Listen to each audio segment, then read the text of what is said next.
Muito bem, estamos aqui no estúdio, como anunciamos na manchete, e dedicamos o programa a essa visita ilustre. Se não nos falha a memória da nossa pesquisa aqui, é a segunda vez que o senhor vem aqui na TV Santa Maria. E nos deixa muito contente, porque podemos continuar irradiando, mostrando aquilo de gente que faz, gente que está trabalhando.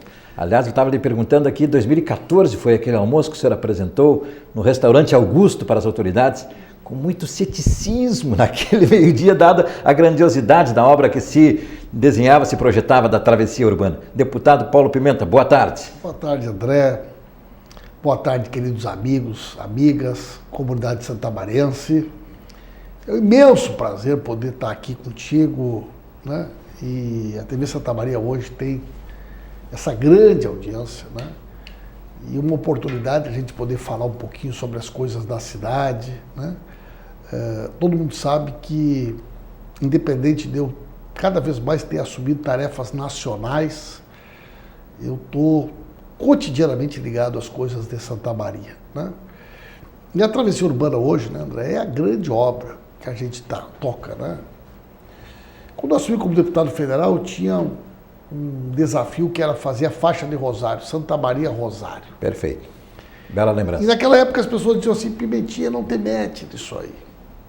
Já teve muita gente que tentou, isso aí nunca conseguiu sair do papel. Isso Eram aí... 30 anos, se eu não me engano. 40 anos. 40 anos. Uhum.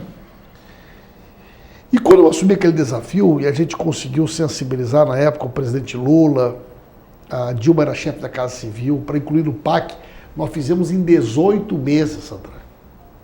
E da mesma maneira que a travessia urbana, muita gente não acreditava, porque não tinha nem traçado, era campo, André. Era campo. Sim. Né? Aliás, o seu livro mostra muito bem ali as duas fotos, campo antes e depois, aberto, né?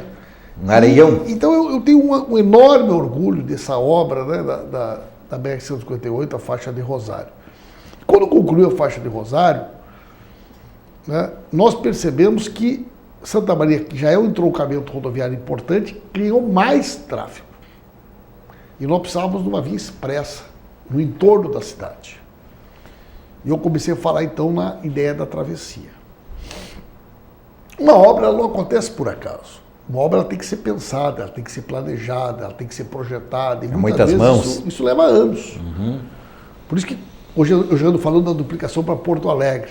Né? Por que eu estou falando dessas obras hoje? Porque eu quero que elas amanhã aconteçam. Né? E a travessia hoje é uma obra que, sem dúvida alguma, muda a cidade. Nós não temos nenhuma cidade hoje, no interior do Rio Grande do Sul ou do Brasil, com um volume de investimentos como nós temos em Santa Maria. Né?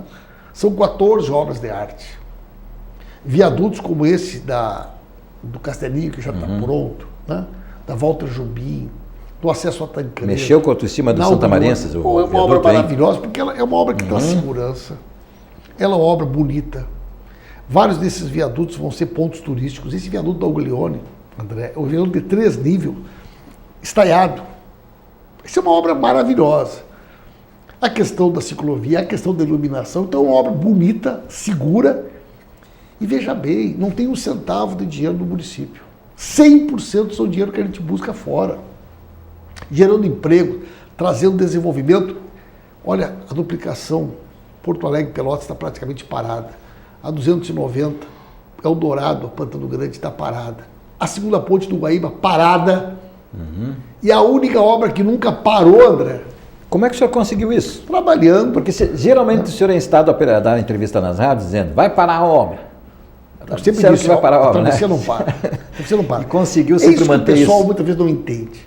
Né? Quanto mais representatividade nacional eu tenho, quanto mais o nosso mandato é reconhecido, mais força eu tenho para trazer coisa para Santa Maria. Eu fui presidente da Comissão do Orçamento, né? Eu fui presidente de várias comissões importantes da Casa. Hoje eu sou o líder da bancada do PT, que é a principal bancada da oposição no país.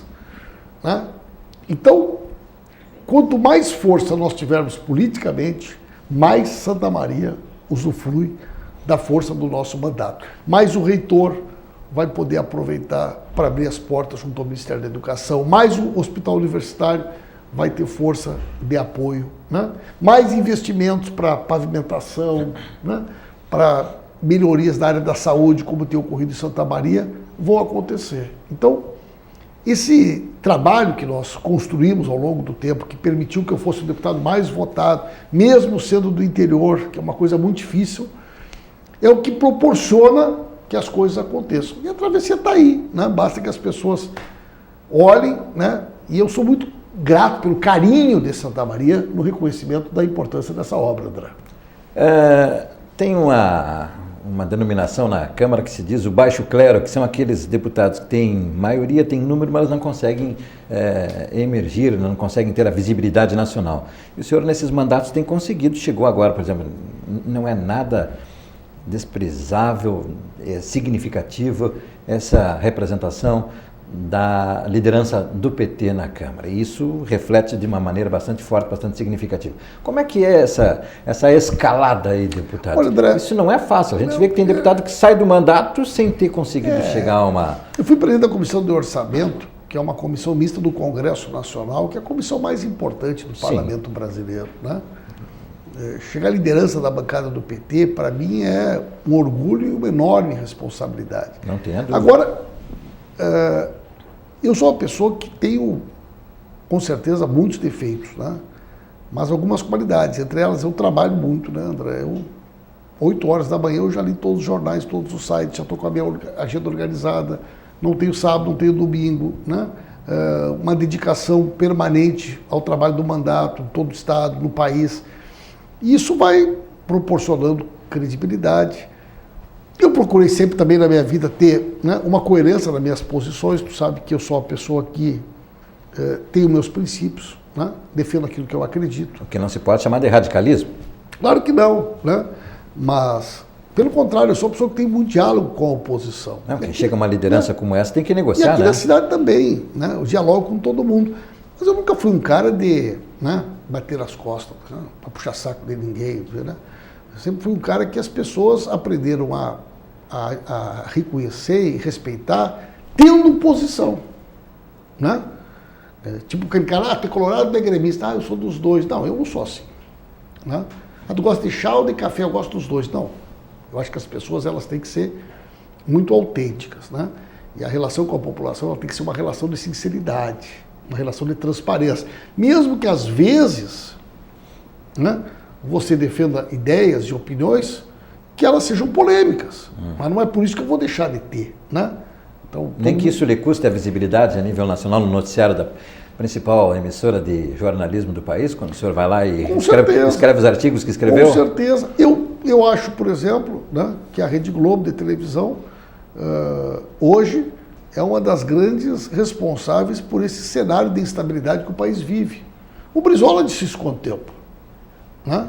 E ele não aparecia no Agora, vídeo, cortava um eu vou cantinho deixar dele. de falar, eu vou deixar de dizer que é um escândalo a RBS esconder do povo gaúcho o envolvimento dela no esquema das Zelotes, da compra das sentenças, que proporcionou, né, um rombo enorme no erário público. São os pais da moralidade, gostam de botar, né, toda hora defeito em A ou B, mas não olham para o próprio rabo. Olha a Globo lá envolvida até o pescoço no esquema da compra criminosa dos direitos de televisão na FIFA. É claro, né, a Globo tem um grande poderio, não mostra as coisas que envolvem ela. A RBS tem um grande poderio, não mostra as coisas que envolvem ela. Agora, será que um deputado federal, para tentar de vez em quando arrumar uma notinha na Globo, na 0 Hora, deve também se acovardar diante de circunstâncias como essa? Então é evidente que não, né? Então eu aprendi também a conviver com a polêmica e muitas vezes com a injustiça, né? Porque aqui em Santa Maria, o pessoal que é de Santa Maria, meus adversários aqui, eu sou deputado, 4 vezes eleito deputado federal, nunca ninguém tinha feito mais de 3 dígitos, eu sempre fiz mais de 100 mil votos. Eu sempre fui o deputado mais votado da cidade. Como é que os adversários toda a vida fizeram campanha contra mim aqui? Pimenta é dono da PRT, Pimenta é dono da Suclim, Pimenta é dono da Farmácia São João, Pimenta é dono da não sei o quê, Pimenta é não sei o quê. Eu vi a minha vida inteira as pessoas me detratando. Sabe o que essas pessoas devem ter hoje? Vergonha. Tu imagina uma pessoa que está nos assistindo aqui, que chegou para os filhos na mesa e disse: esse Paulo Pimenta é dono da Farmácia São João. E hoje tem que chegar o filho e dizer: pai, Por que tu mentia que o Pimenta era dono da Farmácia São João? Mãe, tu não tem vergonha? Eu vi uma vez tu falando para tuas amigas que o Pimenta era dono da PRT, que era dono da Ciclin. O Pimenta está aí agora, enfrentando o Ministério Público, Polícia Federal, né, denunciando toda... E nunca ninguém achou uma vírgula contra ele. Por que vocês falavam aquilo? Ah, não, meu filho, é como a gente tinha divergência política com ele, a gente inventava coisas dele, né? Porque a gente não tinha outras coisas para falar. Ele sempre trabalhou por Santa Maria, sempre foi uma pessoa corajosa. Então, para tirar voto dele, a gente inventava coisa dele, né? Ou ninguém aqui ouviu falar isso, né? Alguém pensou na minha mãe com 85 anos, meus filhos, familiares, vendo muitas vezes as pessoas me detratando, dizendo que eu era dono disso, dono daquilo? Um empresário, dono da farmácia, teve que dizer outro dia, você não acredita na minha capacidade de trabalho? Rede Vivo, Farmácia São João, Suclin, Cotrel, PRT, cansei de ver. Sabe o que eu tenho por essas pessoas? Desprezo. Por quê? Porque a vida resolve. E elas hoje estão aí passando vergonha por terem feito política dessa forma, né? Sou muito grato a todos aqueles que sempre confiaram em mim, nunca mudei meu jeito de ser e pretendo continuar da mesma forma, né?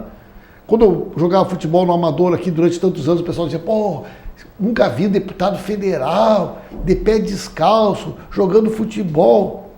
Campo do Imembuí? Eu dizia para as pessoas, desde a época que eu estudei no Bilac, eu sempre estudei escola pública, eu sempre joguei futebol. Agora vocês querem que eu seja diferente porque eu me elegi deputado federal? Vocês querem um deputado federal que chegue na beira do campo de futebol de terno e gravata para dar tapinha nas costas de vocês? Vocês querem que eu deixe de ser quem eu sempre fui? Né? Meus amigos do colégio são da Vila Carolina, são da Vila Kennedy, são da Tancredo Neves, são dos bairros pobres da cidade. Eu sempre estudei escola pública. Eu sempre estudei escola pública. Quem são meus amigos da infância? Quem são as pessoas que eu convivi? Agora eu vou mudar o meu jeito de ser? Vou me relacionar com outras pessoas porque eu virei deputado federal? Comigo não, André. Comigo esse negócio não funciona. Agora, evidente que tem gente que gosta de ver deputados circulando em determinados ambientes, né? Acha estranho me ver lá comendo um X na esquina, não sei aonde, né? Acha estranho coisas cotidianas que eu faço como um cidadão santamarense e que não pretendo deixar de fazer porque eu sou líder da bancada do PT, ou porque eu fui o deputado mais votado, ou coisa dessa natureza. E o município, como é que está aí? Olha, André, com 4 mandatos, veja o senhor bem, André, sempre trabalhou com os prefeitos, diferentes prefeitos?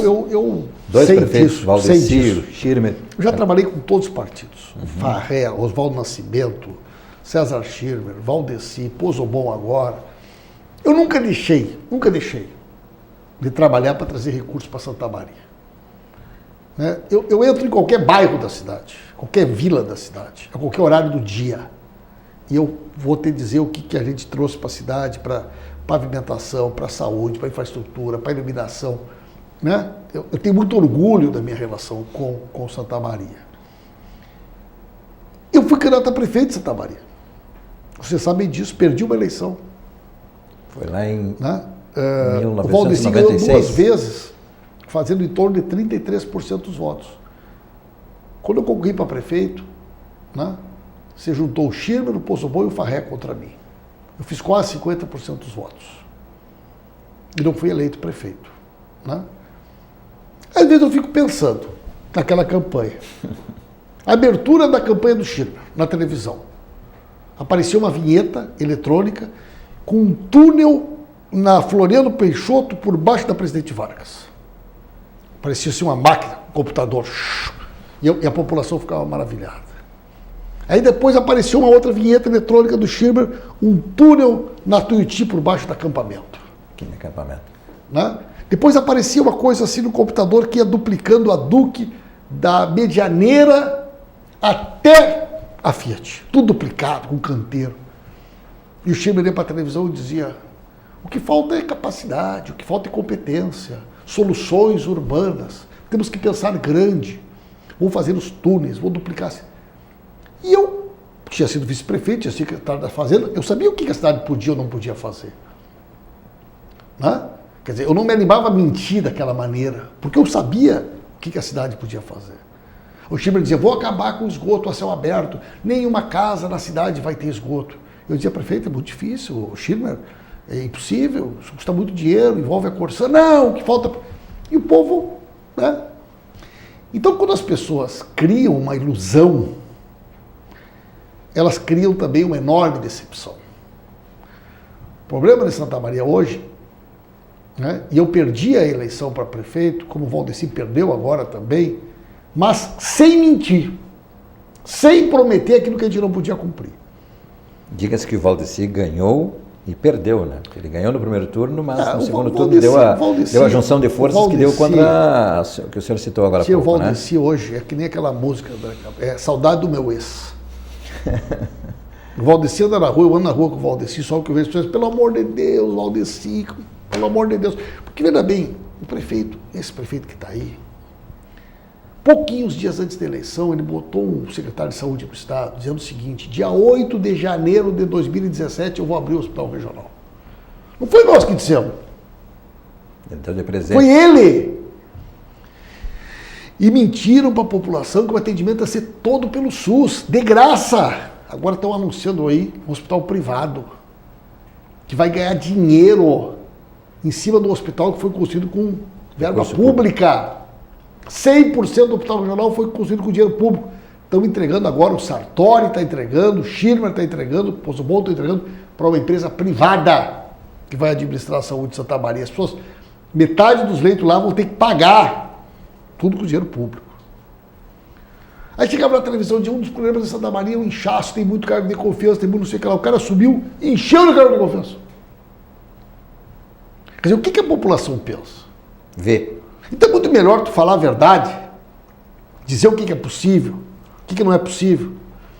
Eu sempre conto pro pessoal, eu fui numa reunião, eu era candidato a prefeito, fui numa reunião com os times de futebol amador. Eu sempre tive muita relação com o futebol amador. Vou ouvi-lo essa aí, vou chamar o intervalo, por favor. Escuta essa, lá no Carvão Gaúcho na época, cheio de gente, todos os times, veterano, primeiro quadro, segundo quadro. E eu e o Valdeci, né, o Valdeci prefeito, eu secretário da Fazenda, conseguimos na época criar um negócio de pagar arbitragem. Né? Mas a gente só conseguia pagar da primeira fase, que era a fase de grupo. Os mata-mata, os times se cotizavam. Aí eu fui numa reunião com todos os times e falei: olha, pessoal, o que a gente pode se comprometer com vocês é o seguinte, vamos manter o que está funcionando. Aí foi lá um representante do Chile na reunião. Foi lá e disse assim: não, se é para fazer meia boca, então melhor não fazer. Os PT fazem tudo pela metade. Nós vamos pagar 100%. Vamos pagar a fase de classificação, mas vamos pagar também as finais. E outra coisa, vai ter para futebol feminino, vai ter para futebol de salão, vai ter para não sei o que lá. E todo mundo... Pô, os PT pagavam... Sabe o que aconteceu? Tem campeonato hoje? Nunca pagaram nem a fase inicial. E acabou o campeonato, Acabaram com tudo. Acabou. Não pagavam nada mais. Não existe mais a famosa Copa Prefeito. Entendeu? Então vão lá e mente para as pessoas. E eu fui lá e falei a verdade. No primeiro momento as pessoas olharam: pô, Pimenta, tu não vai prometer? Eu digo: não posso, eu sei que eu não vou poder cumprir. Mas a vida resolve. Hoje a gente anda na rua de cabeça erguida e eles têm que andar pelos cantos, se escondendo de vergonha de tanto que tem mentido aqui nessa cidade, André. No próximo bloco nós vamos falar sobre a política nacional, que é o cenário onde está o deputado federal, claro, com os pés aqui em Santa Maria, como vocês estão vendo bem, né? Santa Maria. Deputado federal Paulo Pimenta, nosso convidado especial aqui hoje no programa, nos 2 blocos. Bem verdade que avançamos bastante no primeiro bloco, mas a entrevista é extremamente interessante sob o ponto de vista da posição, do lugar que ele fala e principalmente do lugar que fala, não só onde está hoje, mas pela trajetória, pelo percurso, pela experiência que lhe autoriza e legitima para dizer o que diz sempre. Até quando não tinha essa bagagem, ele já dizia, né? Então, deputado, essa divisão político-emocional do país, né? Ou emocional-política do país, não tem mais como escapar disso, né? Se você diz alguma coisa, você é PT. Se você diz outra coisa, você quer dizer... Ou é este ou é aquele. O país está tendo um policiamento forte das posições. Faz parte. Mas em nível tão exacerbado assim? Faz parte por quê? Porque os nossos governos tiveram a pretensão de oferecer para um segmento importante da sociedade opções e alternativas que eles nunca tinham imaginado que um dia teriam. Né?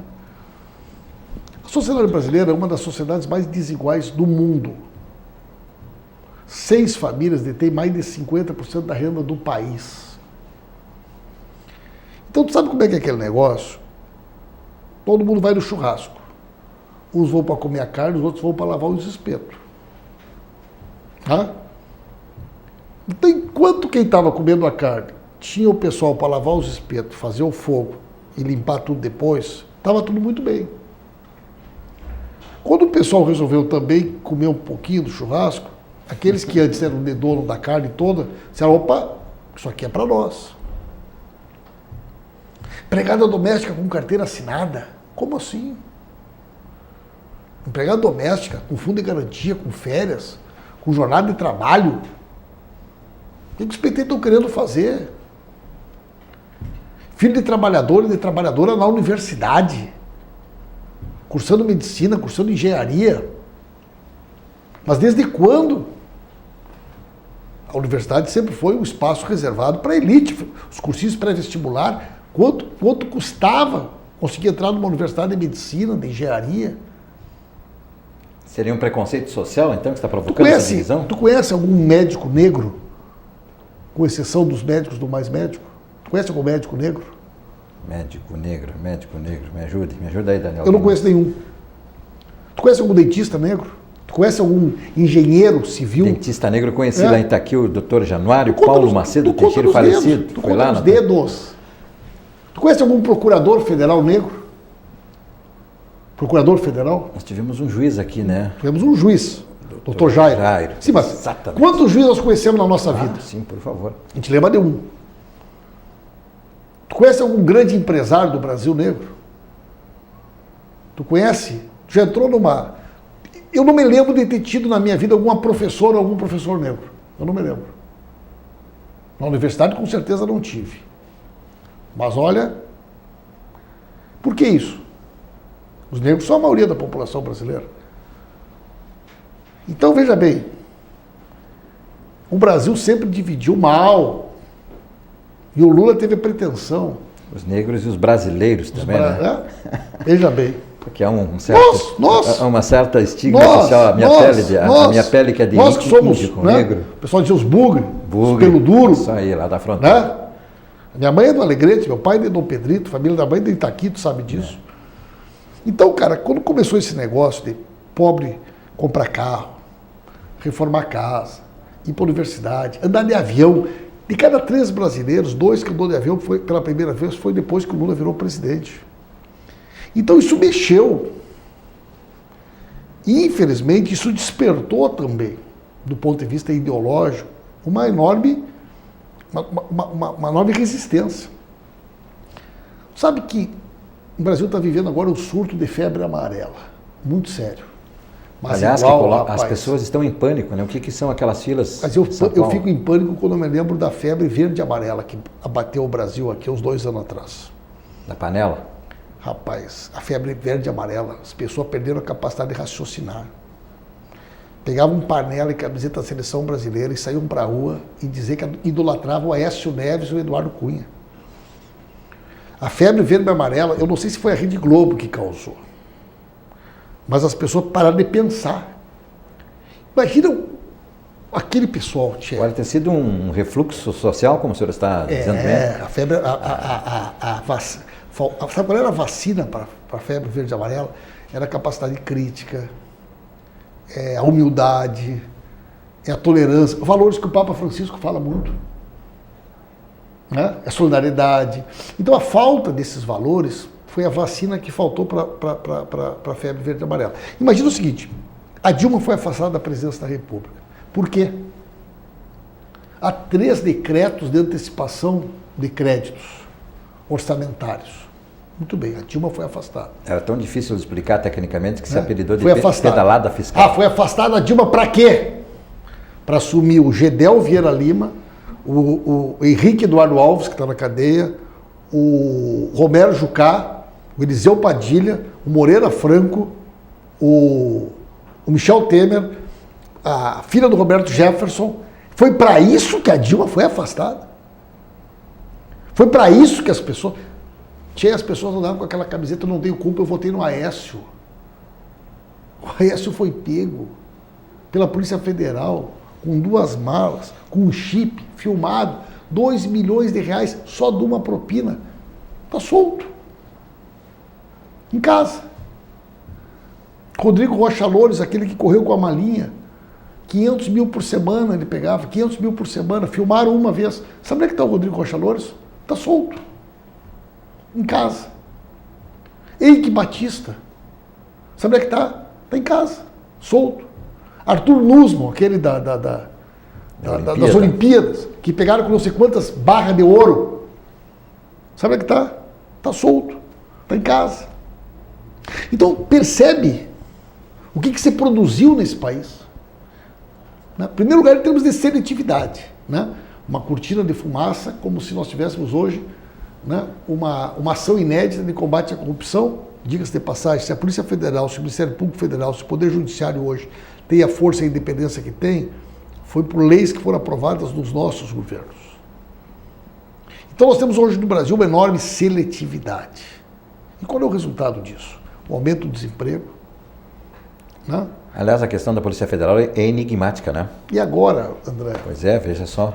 Depois de ter avançado na chamada autonomia, independência de gestão, se trouxe o ponto de que antes de entregar as respostas às 50 perguntas para o presidente da República, ele chamou o superintendente da Polícia Federal no seu gabinete, né? Algo agora, extremamente... André, dia 5 de antiético, no mínimo, para dizer o mínimo, né? Dia 5 de fevereiro, esse governo corrupto do Temer, junto com o Rodrigo Maia, marcou a leitura da reforma da Previdência, da proposta da reforma da Previdência. Querem votar no dia 19 de fevereiro. Eu tenho convicção, para usar uma palavra que eles gostam, que a grande maioria das pessoas que está nos acompanhando não tem ideia do que vai acontecer com a vida delas se for aprovada essa reforma da Previdência. Não das deles. O cara ganha 200 mil, 500 mil, 300 mil, esse cara não vai ser atingido em nada. Porque a reforma da Previdência que eles querem aprovar é para atingir o cidadão, né, que ganha salário mínimo, né, o aposentado do INSS, o servidor público que ganha os baixos salários. Deixa eu te dar 2 exemplos aqui, que eu tenho certeza que as senhoras não sabem, nos minutinhos que nos sobram. Essa medida que eles querem implantar, que proíbe a pessoa de acumular a pensão e a aposentadoria, isso é um negócio cruel, André. Imagina o seguinte, uma professora estadual que se aposentou com R$4 mil. O que já é difícil, né? Uma professora estadual, né? E o marido dela é funcionário da universidade, do curso superior, se aposentou com R$10 mil. Hoje essa família tem uma renda familiar de 14 mil, certo? Os dois estão aposentados. Muitos que estão nos ouvindo aqui agora. Vamos deixar a professora Celita, né, com 3 mil mais ou menos, né? Só para hipotético. Vamos botar 4.010, 14 mil, certo? Ou 2 professores, ou 2 funcionários públicos, que estão aposentados hoje. Sim. Se aprovada a reforma, a lei diz, é vedado acumular aposentadoria e pensão. Portanto, a hora, digamos que o marido morre, a renda familiar é 14 mil. O cara é funcionário da universidade, morreu. Hoje, ela ficaria com a pensão. Hoje. Com a nova regra, ela tem que optar. Portanto, em primeiro lugar, ela contribuiu a vida inteira para se aposentar, ela tem que abrir mão da aposentadoria. Bom, sobra os 10 mil, ok? Só que tem um detalhe. Ela tem direito a 60% do salário do cônjuge. Portanto, se ele ganhava 10 mil, o máximo que ela vai poder ter de pensão é 6 mil. E não terá. Como ela tem que abrir mão da aposentadoria dela, a renda familiar de 14 mil, imediatamente ela passará a ser 6 mil. No melhor cenário. No melhor cenário. Certo?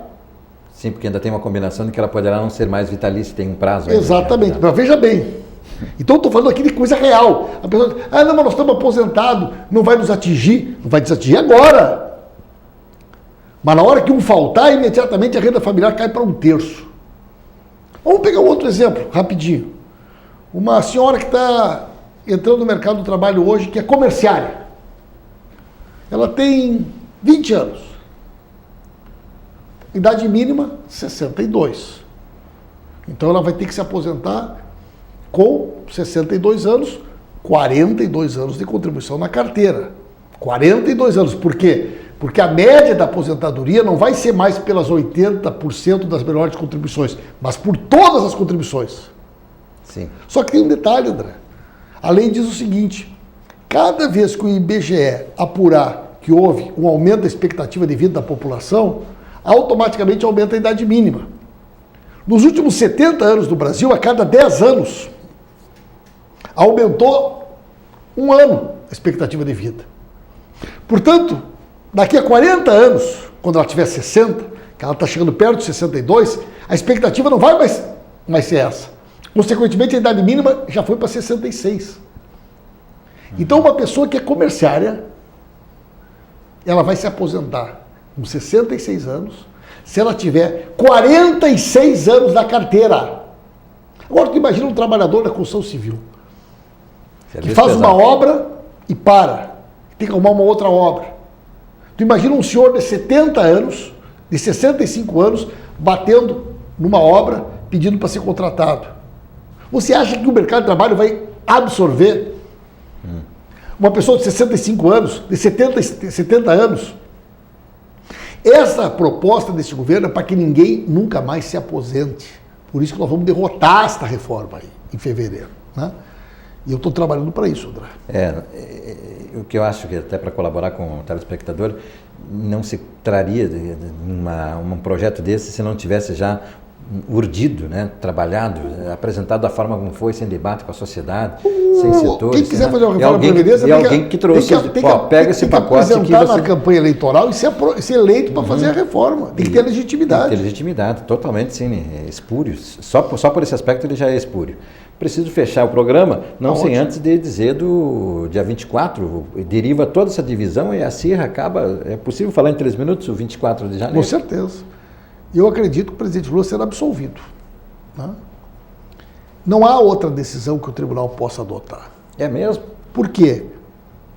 Porque o presidente Lula foi condenado numa sentença onde o juiz Sérgio Moro, o procurador da Leol, dizem, olha, por mais que nós não tenhamos conseguido provar, nós temos uma convicção que nos permite afirmar. Porque julgar é um ato de fé. Não tem nenhum documento, não tem escritura, não tem extrato, não tem filme, não tem foto. E mais do que isso, o suposto apartamento que o Lula teria ganho, a semana passada a Justiça Federal mandou entregar para uma empresa que executou a AES. E a Juíza Federal de Brasília disse, esse apartamento nunca deixou de ser da OAS. Basta que se olhe a escritura. E entregou o apartamento. Semana passada, a própria Justiça Federal. Então, para condenar o Lula, nós temos que criar um novo direito no Brasil. Ou seja, não há necessidade de prova. Basta que as pessoas tenham convicção, basta que tenham um alinhamento político partidário, e a justiça passará a ser, né, uma ferramenta de disputa de poder e de interesses de classe aqui dentro do Brasil. Né? Então, nós temos um grande apoio de juristas do Brasil e do mundo. Nós não temos praticamente um jurista que venha a público dizer que a sentença do Sérgio Moro é legal, ela é inconstitucional. Não há outra decisão a ser adotada pelo tribunal. Qualquer outra decisão será, né, uma violência contra a Constituição, né, uma violência contra o Estado Democrático de Direito, uma violência contra a democracia, e nós esperamos que o tribunal tenha esta coragem de enfrentar os grandes poderosos que estão pressionando o tribunal e que o presidente Lula seja absolvido no dia 24.